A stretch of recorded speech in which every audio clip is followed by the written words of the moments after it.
madaxweynaha Puntland Dr. Cabdiwali Maxamed Cali Gaas ayaa maanta giigida diyuuradaha Maxamed Abshir ku sabootiyay madaxweynaha dowlad goboleedka Galmudug Axmed Ducaale Geelle Xaaf. madaxweynaha Puntland ayaa sheegay inay ku faraxsanaayeen ka dowlad ahaan inta ay joogeen caasimadda Garowe madaxweyne Xaaf iyo wafdigiisa. madaxweyne Cabdiwali Cali Gaas ayaa xusay inay ka wada hadlayeen intii uu joogay madaxweynaha iyo wafdigiisa ka wada shaqaynta ka dhaxaysa labada maamul ee Puntland iyo Galmudug.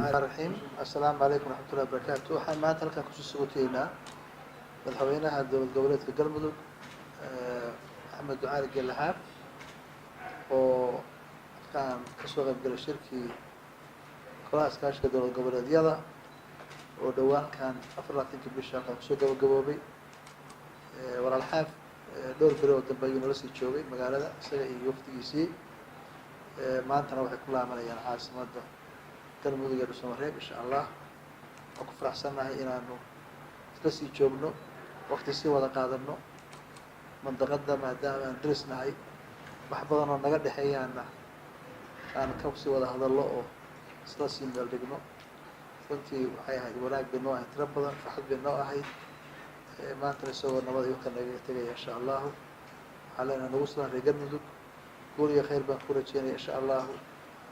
dhibta laga wada Galmudug insha Allah waxaan rajeynayaa inay dhamaan doonto xasanadaasi xasanad meel ma gaarto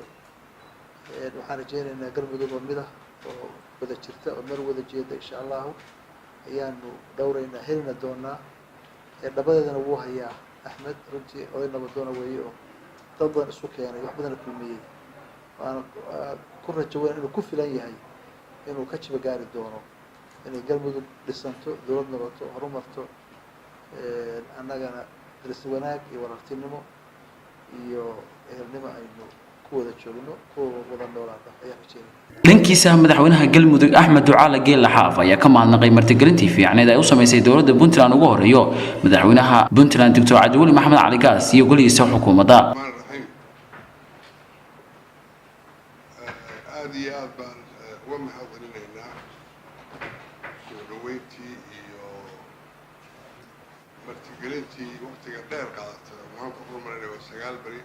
intii aan joognay Garowe madaxweynaha iyo dowladda iyo shacabkaba aad iyo aad baan uga mahadcelinaynaa martigelin waqti dheer runtii ayaan qaadanay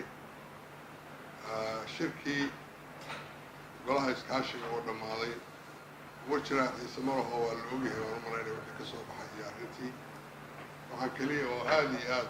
aan uga dardaarmayaa waan jeclahay inaan u sheego ummadda reer Puntland iyo kuwa reer Galmudug labadaba in la sii wado nabadii maalintii nabadi timaado nabad baa imaanaysa in nabaddaa laga shaqeeyo marna inaysan naga bishishiraan bishishir waxaa yaqaanaa idinka ma taqaanaan baan u malaynaa dhallinyaraadii iyo naga bishishiraan arrintaan nabaddu waana sii wadaynaa shacabka iyo dowladda iyo cid walba oo labada gobol intaas ayaan kula dardaarmayaa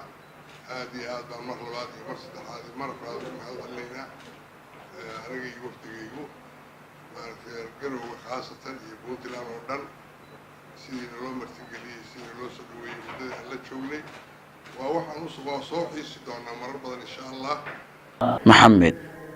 Axmed Jaamac Maxamed Bidaanshe telefishinka caalamiga SBS Garowe.